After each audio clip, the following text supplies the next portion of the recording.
Steel Curtain Network. Touchdown! Touchdown para Calvin Austin! El Monte Washington es arma. ¿Quién más? ¿Quién más?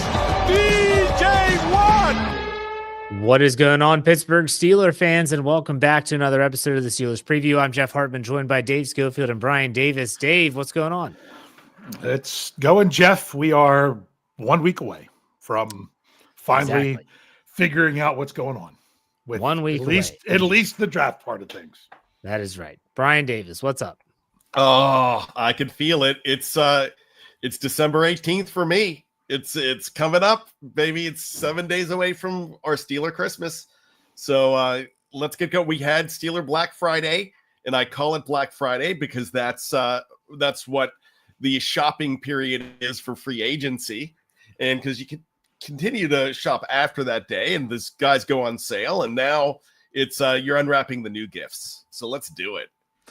1 week away. And we're going to talk a lot about what those next 7 days may look like, but we have to talk about the news. And really, it's what everyone's talking about today, Thursday, for the Pittsburgh Steelers fan base. And we thought that maybe, just maybe, we would learn something about the next 7 days based on one Aaron Rodgers going on the Pat McAfee show. Bryan was so kind to put this in our Slack channel today, and I was able to tune in and watch, and it was a nothing burger, but it wasn't completely nothing. I shouldn't say that. He did share some pertinent information, both to what has been the delay, as well as financials. He said he would play for $10 million, that the money doesn't matter to him. Like that matters in this whole equation of what we've been talking about. He said there's also no deadline. Now, I'm going to throw it to Bryan first because I know Dave didn't catch the segment. But, Bryan, you did watch. What was your takeaway? So, at first, I was thinking, all right, he's delaying. But I did think he came off very well. And one of the number one things that he kept on saying is, look, I don't listen to it. I have my sister and one of my buddies.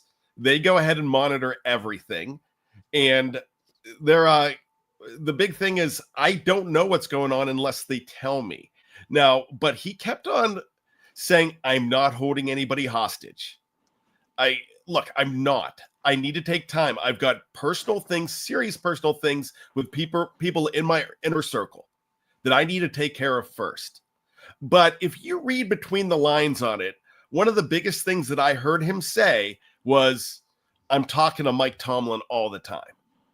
He didn't say that about any other coach, but he's talking to him, it sounds like, every couple of days.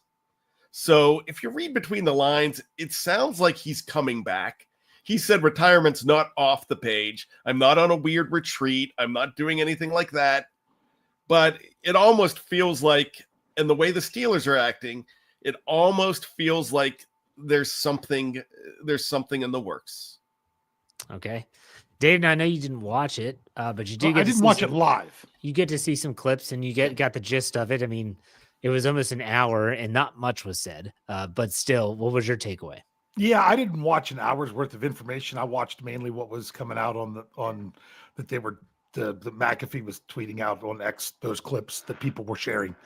So my take was, at least there was an answer of why he hasn't made a decision yet, other than he just doesn't want to, or he's waiting for the right team or anything else.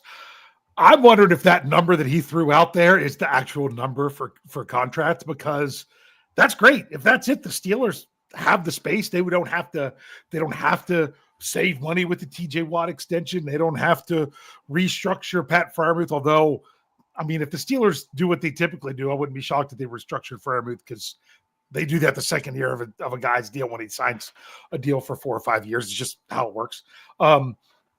So you have those options, but it looks like they're not going to need to do that if that's the way it goes. Because I've generally turned off by a lot of what Aaron Rodgers says and just his attitude. And maybe it's because I've been trying to warm to the fact that it's a possibility he's going to be in Pittsburgh. I wasn't rubbed the wrong way with anything with stuff today. So to me, it was more about how I felt from what I heard more than even what he said. But there was nothing in there that jumped off the page as being a bad thing. I like that he said he's not You know, if a team needs to move on to do what they need to do, then I completely understand. But he's just with stuff going on in the lives of those close to him. That's why he's taken a while. Well, I will say this: when I was watching it first, I found myself, being a typical fanboy, being like, "Oh, he's going to say something. He's going to say something." And then I stopped. Like, he hadn't even really started talking yet, and I stopped and I was like, "Wait a second. He's not going to say anything. If he says something on this show, on that program, what does that say about the Steelers organization? Because you think the Steelers are going to let that guy, anyone that look, if the news is going to come, it's going to come from us.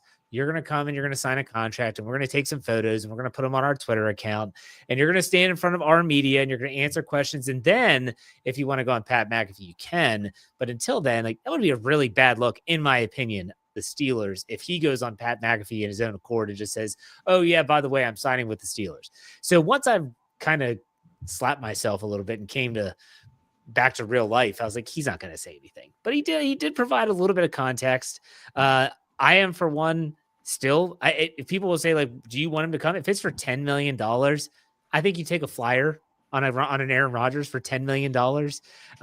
And especially if that means you're not going to take a flyer on a draft pick at 21. That's what I'm really hoping they don't do this year. Yes. Yeah. So for me, I shouldn't have said nothing, Burger, because there was some interesting information. But Bryan, any final thoughts before we move on from that? Yeah, for one, I'm going to show my hand. I'm hoping Aaron Rodgers comes to the Pittsburgh Steelers. I want the circus. I want the fun. I want the possibilities, especially with the DK Metcalf in there, with 1 year left on George Pickens' contract, with Freiermuth, with all of that. And the running back situation is very conducive to what he does as well. With you have two guys that know how to catch the ball out of the backfield very well. So I actually think they're going to add to that running back room. You're going to find out a whole lot more of what I'm thinking when you see what they do in the draft next week.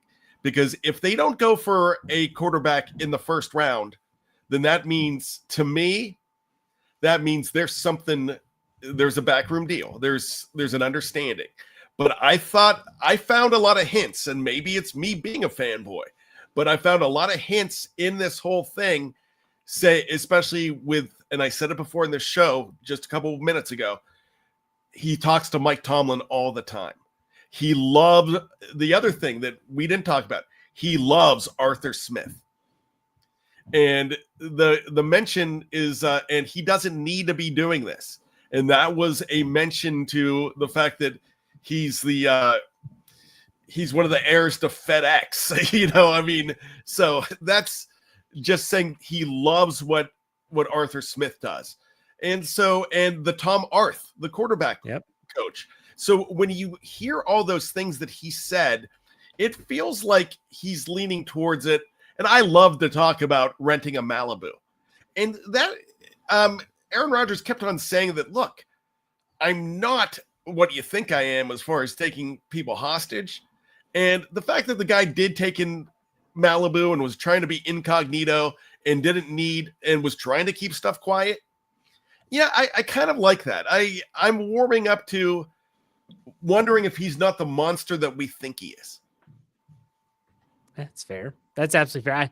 I think, and I'll ask you guys what your thoughts are before we move off of the topic. After hearing him talk, I feel very strongly in this following statement. If Aaron Rodgers plays in 2025, it'll be for the Pittsburgh Steelers. I don't think there's another team that's going to swoop in and just say, "Oh, it's only going to cost $10 million. Why don't you come over here?"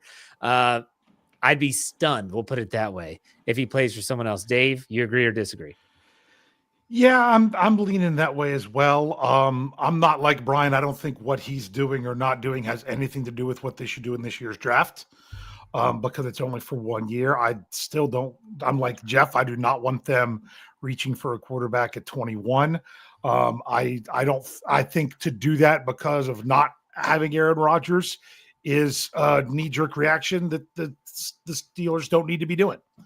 So to me, just let's see how it goes next week. When it comes to Rodgers, I'll be honest with you. I don't care if it's Aaron Rodgers. I don't care if it's Mason Rudolph.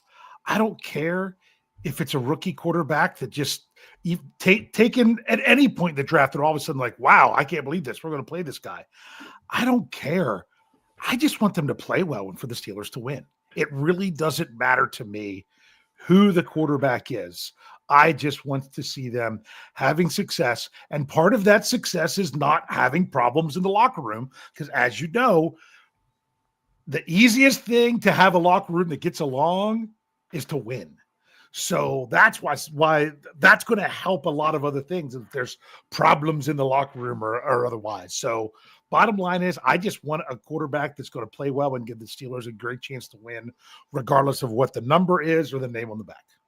All right, Bryan, you agree with what I said about if he plays anywhere in 2025, it'll be for the Steelers? Yeah, absolutely. I think it's between retirement and the Steelers now at this point.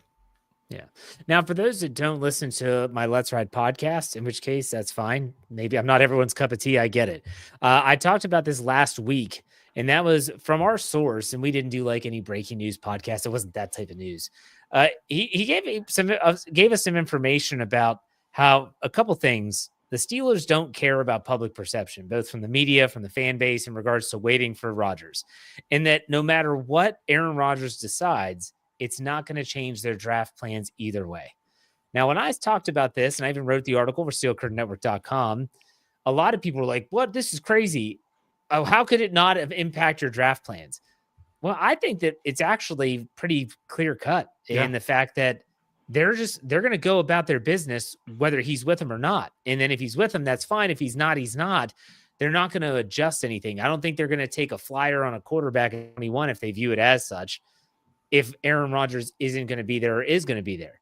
But when you heard that or read that, Dave, what was your take from our information there from the source? Love it. I think that's the right idea to have. I mean, if Rodgers ends up not coming to the Steelers, even if it's just a journeyman veteran minimum, there's still a couple guys out there just to have a fourth quarterback in the room. I'm assuming that the Steelers are adding a rookie. And now I'm saying adding a rookie because is it possible that they don't even draft one this year? Yes. But if so, I think they would add one as an undrafted free agent. So I think you're going to get one there. And then you still got three if you wait for Rodgers. And as you wait, if it doesn't happen, then you have somebody else, depending on at what point you would take a quarterback in the draft. Obviously, the higher, if you draft one and the higher you would take one, the more comfortable you would be with them in a backup role to start off. If you're talking about an undrafted free agent, then you've got to figure out a little bit more there. But I really don't think it should impact their draft plans much at all. If they think they have their next quarterback in the future that they're going to draft in this draft, then you draft them, whether Rodgers hasn't signed, has signed, or says he's going to retire. Wouldn't matter. So I when you gave that report, I really like that. Bryan, what was your take? Yeah, my take is basically that tells me even more that I don't think that they're looking for a quarterback regardless. I think they're looking for a quarterback maybe second or third or fourth round, but not on day one. And that tells me so much more. And I like that they're doing it that way. I still think there's I think they have the finger in the pulse. I don't think that they have the pie in the face like everybody thinks they do. I think they have a plan, and I think if it walks like a duck and talks like a duck and plays like a duck, defensive line like a duck, I think that's where they're going to go. Well, it's going to be interesting to see how this all plays out. Before we talk about like what the draft could actually be, I want to get your all's take on top 30 visits. The Steelers have concluded their top 30 visits. They used all 30. They don't have to. I think they had a total of 34. I think there were 4 local visits in amongst the other 30. So they've used their full allotment of top 30 visits. I want to ask you both of you two questions. First, how do you view top 30 visits as it pertains to the Steelers' direction? And then also after the top 30 visits have concluded, have you learned anything from even a positional standpoint? Dave, I'll let you go first. I know so many people put so much into the top 30 visits, and you have to check that box for it to be someone the Steelers would take in the first round. Okay. Not necessarily. Doesn't have to be. I know they do it a lot, but at the same time, I don't think they should waste a top 30 visit on someone that they already met extensively with a different opportunity. I think it is interesting to see that the two most was defensive line and running back, right? Yes. Okay. Which makes sense that they would want to add those two players in this draft. I feel a little bit different about running back than most people. If the Steelers, I think they should take one in this draft because there's so many. I don't know that they have to take. I don't really have to take one high. It depends if the right guy's there at the right pick. If the right guy's there in round 1, you take him there. If the right guy's not at the right, if you don't want to yet in round 3, but the right guy's there, then you take it there. That could go anywhere. I think those are the two positions out of anything that I would say that the Steelers are going to draft at some point in this draft. So that those numbers make sense. But not everybody that they brought in was first round guys, because that's just not how you do it. So the bigger thing is it's checking off boxes of Steelers being comfortable with players, and the fact that they bring in so many of the defensive line and running back just tells me that they want to differentiate between between different players. And just because they bring a guy in doesn't mean that he moves ahead of someone that they spent a long time with at the combine, for example. But it just helps you get a better sense of where they could be. People think that bringing them in for the 30 is confirming something. It doesn't necessarily have to be that way, but it has worked out in the past that way a lot. So I also understand why people think that way. All right, Bryan, what's your take on the pre-draft visits, the 30 of them? You're going to correct me if I'm wrong, and I want you to, but I believe that they went to pro days for Alabama and Ohio State, and I believe that there were no Buckeyes or Crimson Tide at the top 30. Is that correct? Well, no, the Buckeyes running back. Like one of the last ones they brought in. Yeah, he was the last one. Yeah. Okay. Travion, I think. Travion. Okay. Mm-hmm. And I think they really like Travion. I think a lot of people like Travion. I think he is a home run threat. So that makes me think that they are going towards running back and defensive tackle very high as well. But I think the big thing here, when you look at the top 30 visits, I still think you need to get to know these guys. And the reason you want to get to know these guys, it helps you, especially if you're watching on Saturday, it helps you through round 4 through 7. And if one of those guys is available, you almost think that they're going to pick one of those guys that they had on a visit in rounds 4 through 7, because that makes sense, because they know who those guys are a little bit more and they were on their radar. So, I look at it this way. I haven't had a chance to go back to see if they had visits with Logan Lee last year or Ryan Watts. I mean, I haven't looked at that, but I'd be curious to know, and that's something I'm going to go ahead and take a look at. But I think it kind of gives you a little bit of a playbook of what they're looking at. Yeah, I also wonder if there isn't some smoke screen going on. I do believe in that. I think that what a team's perception is and what their team needs are and all of this type of stuff going into the draft, I think other teams look at that stuff. And there's already been some chatter out there about a team like the Saints trying to trade back ahead of the Steelers into the first round, thinking the Steelers might take a quarterback. The Steelers might be sitting here right now, and we don't know this for a fact, but they might be sitting there saying, we're not taking a quarterback at 21. We have so many other things that we're going to do. But they brought in all these quarterbacks on a visit. They bring in Jackson Dart. They bring in Shedeur Sanders. They bring in Tyler Shuck. They bring in Jalen Milrow. They have dinner with Jalen Milrow. Now, all of a sudden, maybe other teams are thinking, holy crap, the Steelers. I think that stuff actually does exist. Whether teams buy into it or not, I don't know. Dave, you agree or disagree? I mean, I do, but at the same time, to me, I look at, let's see. Well, first of all, Shedeur Sanders, it's one of those things of, hey, some people are saying this guy might fall. If he's going to be there at 21, we don't want to say, oh, we're going to take it because it's value, but yet know nothing about him because you didn't do anything with him. Now, I mean, that could still happen. Like, did the Steelers do much with David DeCastro? Don't know. Bryan loves the whole Rod Woodson story that they didn't even look at him because he wasn't going to be there, and then he was. So now they're saying, hey, if it's a possibility, I'd rather know if we're going to be like, yeah, we'd like to, or oh, this might be someone else wants to trade up with us. Or we're going to say, no one wants to trade up, but no, thank you. The other quarterbacks, to me, it's some people look at, oh, that means they're going to, I don't want them to reach for a quarterback. I only think there's 2 quarterbacks that are worthy of the 21st pick. And that's Ward and Sanders. If people were talking about Dart or Milroe dropping, I don't have them in the top 20. I really don't. I still think Jackson Dart has filled a vacuum because there's just not enough other good quarterbacks. I mean, my goodness, in January he was he a third or was he a fourth? And now, I mean, he hasn't even played a game, and maybe that's good for him because people would remember what game you mentioned it, Jeff, on one of your shows. What game was that? I watched that where he just constantly threw in. Oh, they have Florida. One more chance, and he just kept throwing interceptions. Yeah, it's awful. Yeah, it was. Yeah, Florida. That's right. Florida. Yeah. So, you know, some of the stuff that's like that, but at the same time, you bring those guys in because what happens if they're there at 3? Oh, what happens if the Steelers trade back and do something like in the Scobro show mock draft?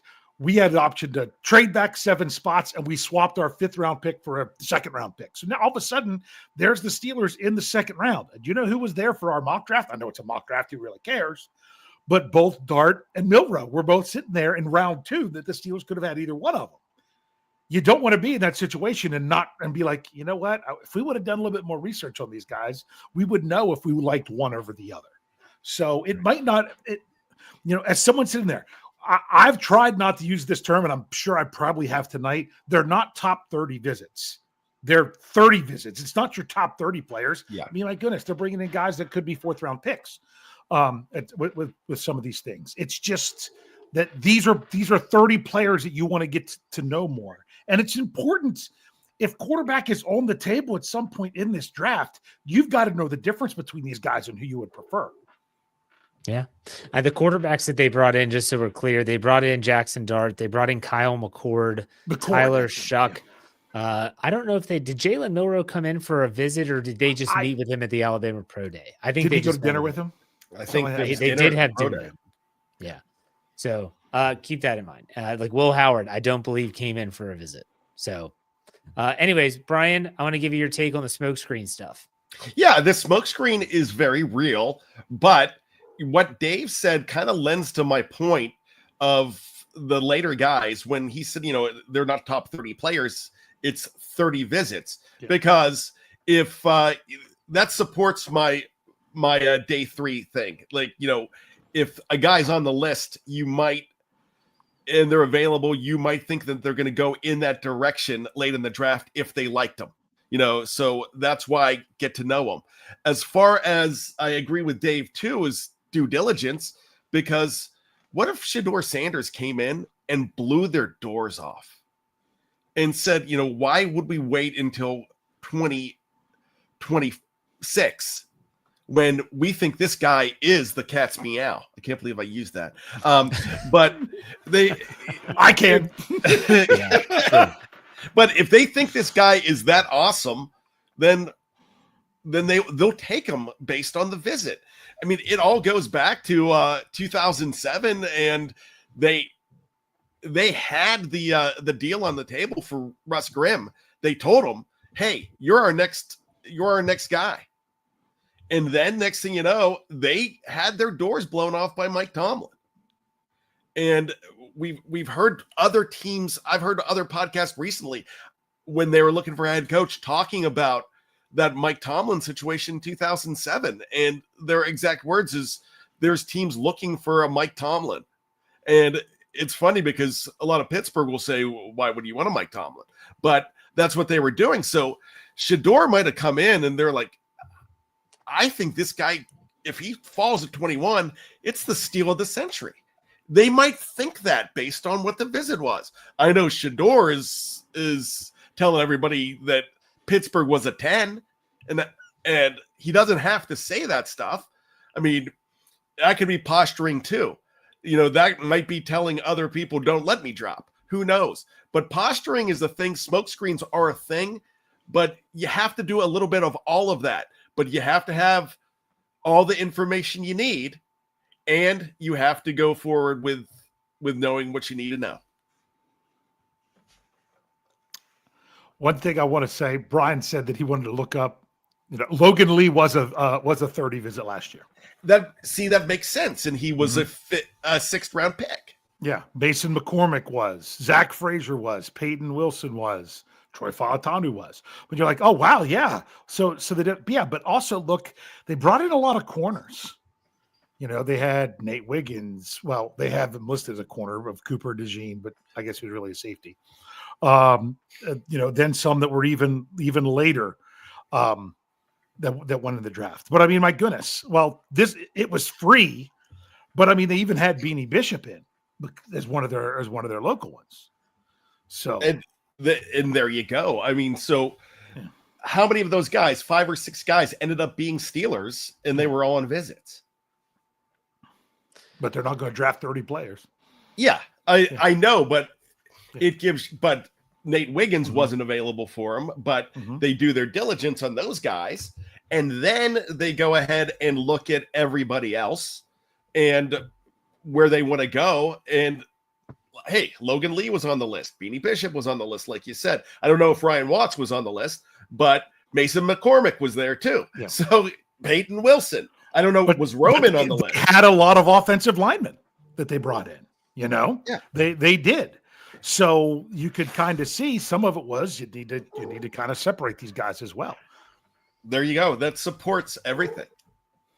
Yeah, that's good information. So I'll tell you what I want to do. I want to take a quick break. For those that are watching live on any platform, we're not going anywhere.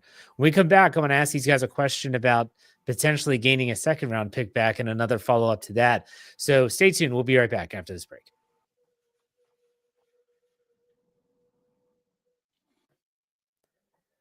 All right, Steeler fans, thank you all for being patient. I appreciate it. Welcome to the second half. And so Dave brought this up when he mentioned his mock draft with his brother on the Big Brosco. And that article actually went on the SteelCurtainNetwork.com today. And it shows you all how everything happened, all 7 rounds, all the picks that were made. And they were able to garner a 2nd round draft pick. And that was with the trade back scenario. Let me ask you all a general question. And this is about the quarterbacks. If the Steelers are able to somehow, some way get back into the 2nd round without losing any other picks during this draft process, I think we all on this panel here agree that we don't want the Steelers to take a quarterback in the 1st round. When would you be comfortable with them taking a quarterback, and who would you want them to target when they do so? So Dave, again, let's assume they got a 2nd round pick at some point. They still have a 3rd, 4th, 5th, 6th, 7th, etc. When would you be comfortable with them getting a quarterback? And is there a quarterback out there that you're like, you know what, if they were to take one, I'd like that guy? Yeah, well, first of all, when we got a 2nd round pick, we didn't gain an additional pick. We had to swap it. So honestly, even if the Steelers trade back, it's going to be tough to garner that 2nd round pick back just on your own, unless you trade way back. Which would be probably out of the 1st round altogether. If they trade out of the 1st round, I'll be honest with you. If Shadur Sanders is there and the Steelers really like him, I'm not going to throw a fit if they chose to draft him at 21. I don't think that's how it's going to work out. I really don't. But he's the only one. I mean, obviously Cam Ward, but I mean, to me, I'd be shocked if he doesn't go number 1. So that's not realistic. All the rest of the guys, I don't think are worthy of the Steelers using their 1st round pick for it, especially not having a 2nd. Now, if they had a 2nd and one of those other guys was, because they netted a pick that they weren't going to have otherwise, and one of those guys was there and they did it in the 2nd, I don't know that I'd love it, but I wouldn't be super frustrated. Honestly, I listened to several other people that know a lot more about these prospects than I do. And one, Jeremy Jerome Betts, had me intrigued with Will Howard. But that he's a guy I'd prefer like in the 4th round if it was a steal there. But even if it was something that it was in the 3rd round, and I would feel much better about it if the Steelers also did manage to get a 2nd round pick. And it's the 3rd player that you're selecting, not it's your 3rd round pick, but it's your 2nd guy that you bring in. So that would be the name that I'm the most intrigued with. I'm not in the Jackson Dart camp. I'm really not. I talked about it a little bit earlier. Like I said, that's the only game I watched him ever play in college. I actually turned on and watched that game live. I wasn't like Jeff looking at it after the fact or something. I watched the end of that game for some reason. I can't even remember what was going on. But I'm not in that camp. Now, if they really like Milroe, I know that he didn't have the best year this past year, and that if it would have been the year before, he would have been ranked higher if it wouldn't have been for this last year, from what my understanding is.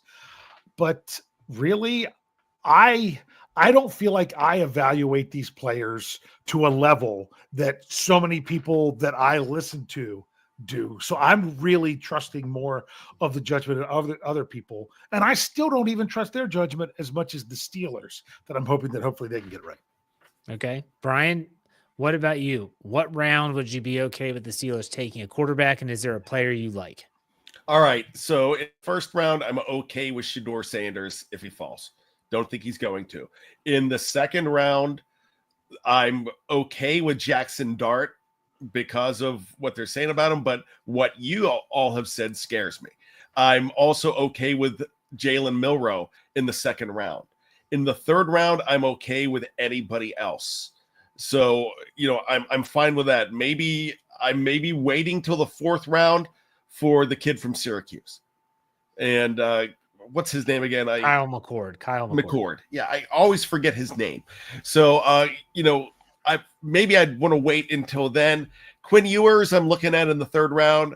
Will Howard, I'm looking at in the third round. The thing about Will Howard, though, Dave, I understand what you said about Betts, and I know, but he's an Ohio State fan. I know, but the guy did. I mean, look at the defenses he beat to win the national championship. But and you didn't let me finish because. But I love his work ethic, but I don't like the fact that he got rattled by Michigan fans at the combine. So getting rattled by fans scares the heck out of me too. But I watched him all throughout the playoffs. I liked his moxie. I liked everything about him, but it kind of scared me that moment. I liked the fact that he was in a parking lot the night before and waking up people throwing balls to practicing for the combine. I think that was great, but getting rattled kind of scares me. I don't like the Jackson Dart versus Florida thing. I hate that. I like the whole Milroe thing. I like the way he was back in college with Alabama, especially that year when they were in the national championship game. So, I like that, but I don't like any of them but Sanders in the first round. And I'm warming to Sanders if he falls because we saw Aaron Rodgers fall to number 25. And that was exactly 20 years ago. Yeah. So in 2005, he dropped all the way down. In the redrafts, he's number 1. And we saw Lamar Jackson drop to number 32. We saw all of that. So, they know more than we do. And I know they do. But they have grades on these guys. And as long as they don't reach, I'm happy. So for me, first round, 0 quarterbacks. I do not want them taking a quarterback, any of them, in the first round. If they were to get a second round pick, I actually like Tyler Shuck more than I do like a Jackson Dart. He's older, has some injury history. If they think his medicals are clear, the dude has a pretty good skill set. In the third round, I would love Will Howard if they choose to go that route. Yes, he did get rattled. I personally am going to put more stock into winning a national championship and not being rattled in that moment than I am being at Lucas Oil Field at the combine, but that's just me. Fourth round, Kyle McCord. Fifth round, Quinn Ewers. Sixth and seventh, anyone else that's still available if they choose. Boy, Jeff was ready for this one. Well, I've honestly, like in the last 2 weeks, I've been talking with people like Kevin Smith, and it's funny when I talked to Coach Kevin Smith on the whip around, and we were talking about quarterbacks. Now, this was 2 weeks ago, how difficult it is to diagnose like good ones anymore. And he was talking about all the different characteristics he looks for: leadership, the ability to control a huddle. And I said, well, which quarterback like really puts all that into one? out of all these guys. You know who he said? Will Howard. He said Will Howard's the guy that has the size. He's got the build. He's got the arm talent. He's got the leadership. He's got the moxie. He's got it all. And I'm like, well, why isn't he being discussed? And he said the same thing Bryan did. He had a bad combine. I'm like, really? Like the guy won a national title and it just one bad throwing. He said some teams are like that. So when I hear him talk about a player like Will Howard and even a Kyle McCord he's talked glowingly about, even though Kyle McCord doesn't protect the football too well at times, he said that really like these guys could be some of the second round picks. People talk about Jalen Hurts being drafted in the second round. You talk about Lamar Jackson at the very end of round one. You could find a diamond in the rough, but I don't think you expect it. But okay, before we go to trivia, I want to ask you guys two questions, and they're both centered around the draft. I want you to give me the position you are predicting the Steelers will draft in round one. And then I want you to give me a dark horse position that no one's really talking about that you could see them drafting in round 1, too. So like, let's say defensive linemen are going off the board. I got you. Okay, Dave, I'll let you first. Okay. Yeah. What I think they're going to do, defensive line. Okay. That's what I'd like to see them do. I think that makes the most sense unless crazy stuff happens before they go. The dark horse position, I will go safety.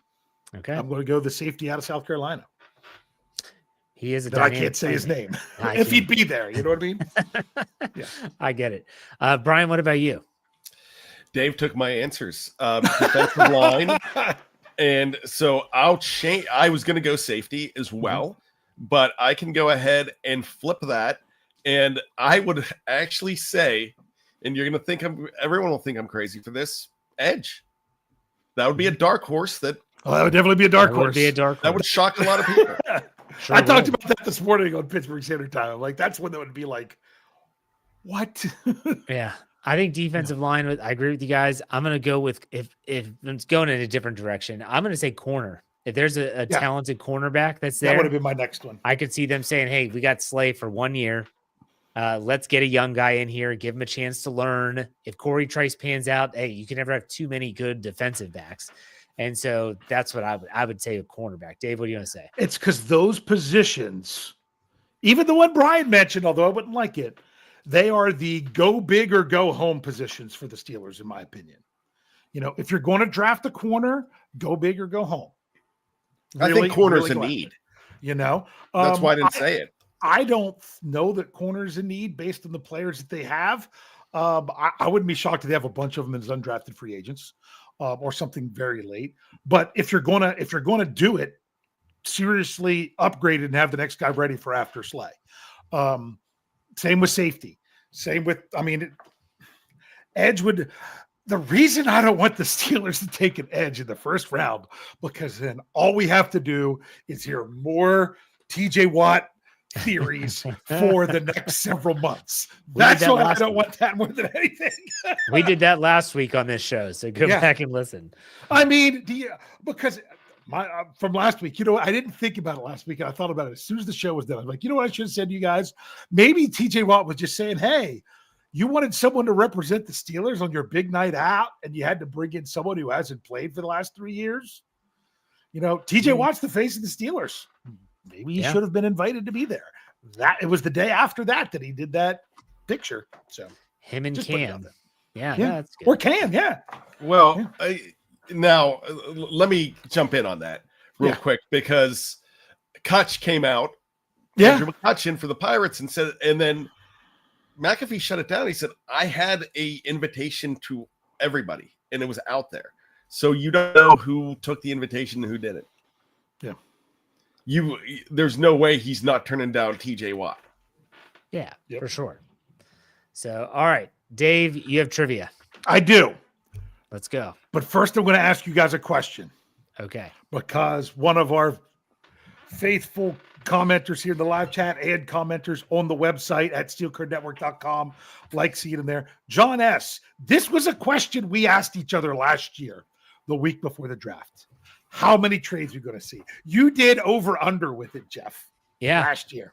Yeah. So I just thought I'd throw that out there just real quick, because we thought there was after the first year with Ilmer Khan, he's going to be wheeling and dealing. I think the Steelers could even. I think you put the number at 1.5. For the number of 0 trades. last year, and it right? was 0. Yeah. Because the year before he had 3. Yeah. Didn't he? When they traded they got the Darnell Washington pick, they moved back. I think it was 2. They 'Cause they moved so up. I'm thinking of Yeah. Broderick Jones trading up. That was the year prior.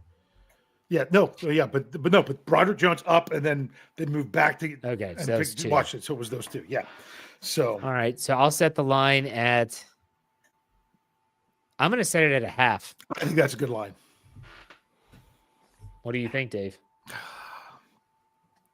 I'm really tempted to go under, but I wouldn't be shocked if it's over. I mean, even if it's just maybe they don't get back to the second, but maybe they package their 6th and 7th to like go into the 5th again or something like that. Or I just don't know if anyone's going to be there to trade back to pick up another pick, which really would be nice rather than lose a pick. But I'll go ahead and just take the over. Okay, Bryan. I was tempted with the under too, but it just seems like an Omar Khan move to at least do 1. After having a 0 last year. Yeah. Yeah. I'm going to say this. I would be okay if they somehow, some way gain another 3rd round pick. Yeah. So even if they swap a first, let's say they swap a first with someone, move back, they keep a 1st round pick, but that team gives them a late 3rd round draft pick. I'd be okay with that. I know a 2nd round is what everyone wants, but I'll take the over, but I'm going to go with 1, not 2. I don't think it's 2. So, all right, Okay. Dave. Ready All for right. trivia? Yeah, you've been liking the kind of things I've been doing the last few weeks. So I'll just kind of stick with that motif of just talking about some all-time Steelers numbers. All right. We're going to look at quarterback now. We're going to look at passing attempts as a member of the Pittsburgh Steelers. There are 9 quarterbacks, and obviously of any position, that have attempted at least 1,000 passes as a member of the Pittsburgh Steelers. Can you name them? Okay, let Jeff say it first. Go ahead. Say number 17. Go ahead. Dick Shiner? He's not Yes. on there. I bet. I knew you were going to say it. Though. He's not. He's number 14 overall. Really? This He's seems that easy. high? He only did 2 years. Okay. Yeah. No, I know he wasn't there long. So Yeah. in the card that Bryan somehow found, he's wearing a Browns uniform of all things. Yeah. Okay. So 9, you said, that have 1,000 attempts. Yes. So you throw out Terry Bradshaw, Ben Yep. Roethlisberger. Terry Bradshaw second, 3,901. These are regular season attempts. Ben's Ben is probably- first by double that, 8,443. I would think that Cordell Stewart would probably fall on the list. Cordell Stewart is third. You're doing pretty good. I would guess He's Neil the only other one over 2,000. He had 2,107. Neil O'Donnell is probably on the list. Neil O'Donnell was fourth, 1,871. Okay. Those are the 4 that are over 1,500. okay. So now I would everybody else say is between 1,000 and 1,500. 1,000 attempts. It's not going to be in order, but is Tommy Maddox on there? Tommy Maddox is number 9, Yeah. 1,036. Wow. Bryan, I'll let you name some. Okay, Mark Malone. Mark Malone, he is Who's number in the live 7. chat. He's in the live chat. 1,374. Bubby Brister. Bubby Brister he's number 5. He was the next one after O'Donnell, 1,477. Bobby Lane. Bobby Lane is number 8, 1,156. So we're missing one guy? Yes. Is it? I doubt it, but it's not Mike Tomczak, is it? Mike Tomczak is number 10, 973. I'm He's going to the- go ahead. Mhm. I'm going to go out on a limb here, and I'm going to go ahead and say Cliff Stout. Cliff Stout is number 15, Oh, just That was- ahead of Mason Rudolph at 16. Gosh, who Are, is are this? we is a back tough in? one, I Are will we tell back you. in the 60s now? Pre. Then it's not Kent Pre-60s. Nix. It's Okay. Because Kent Nix is 17.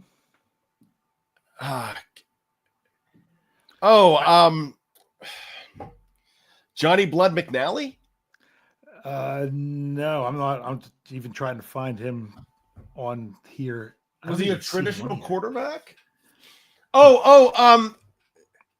Kemp, either Kemp. No, not Kemp.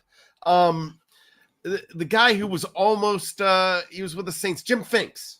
Jim Finks, number 6, 1,382. That is a Talking name about him I've for commissioner. never heard.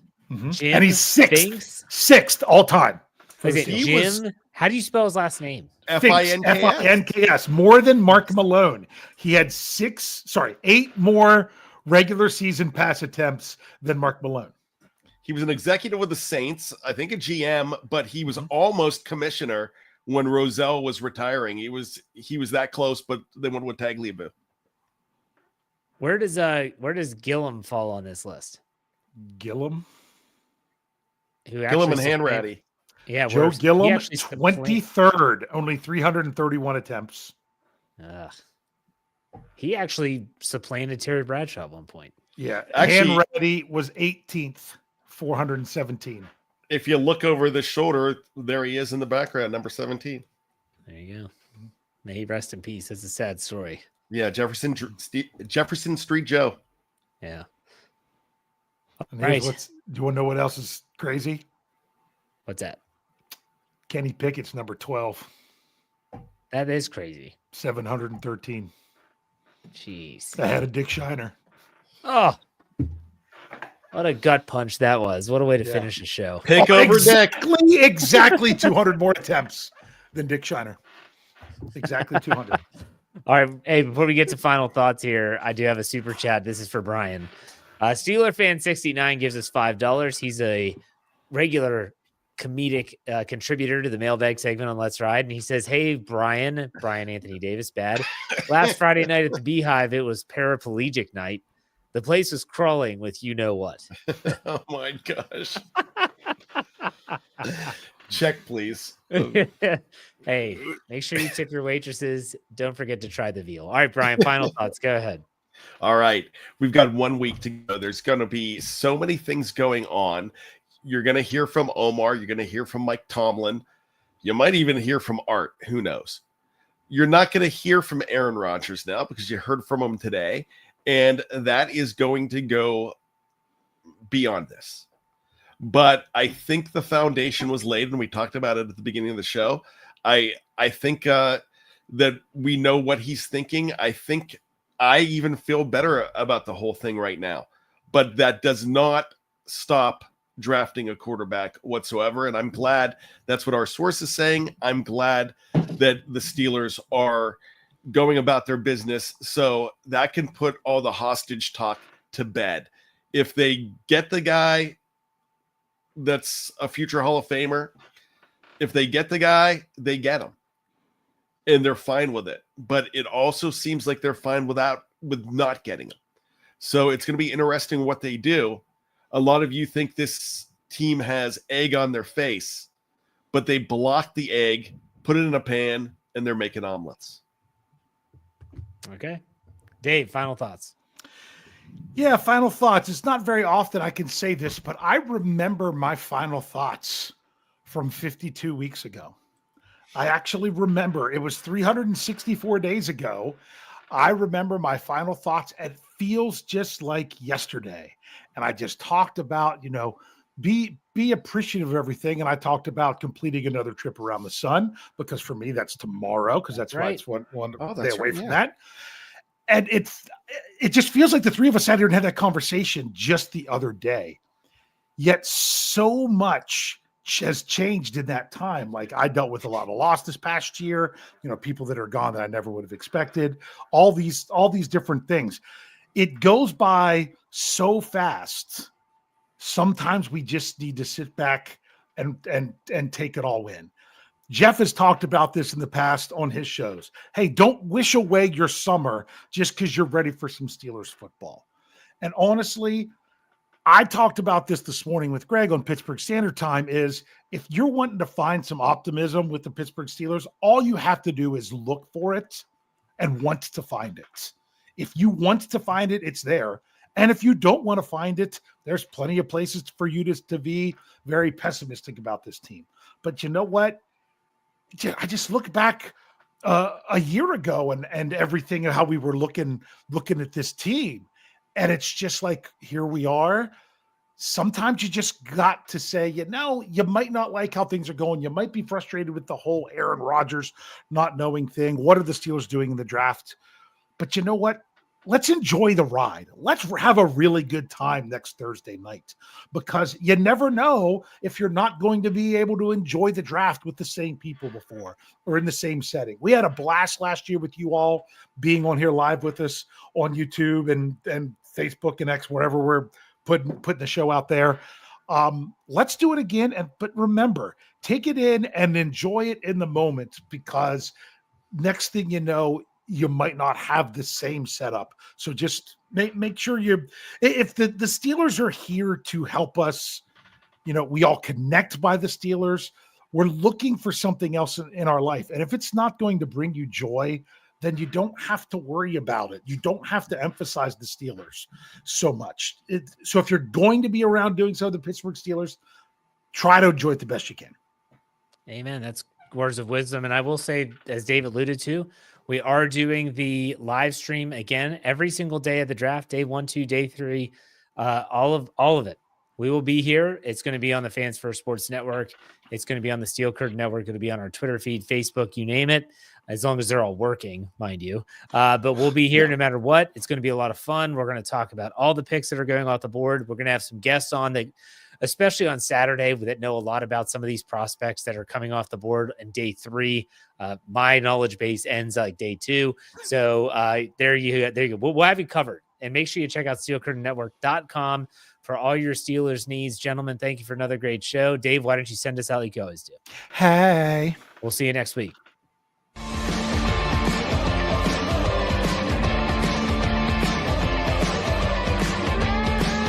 Steel Curtain Network. Get it. Everybody else gets a little tight.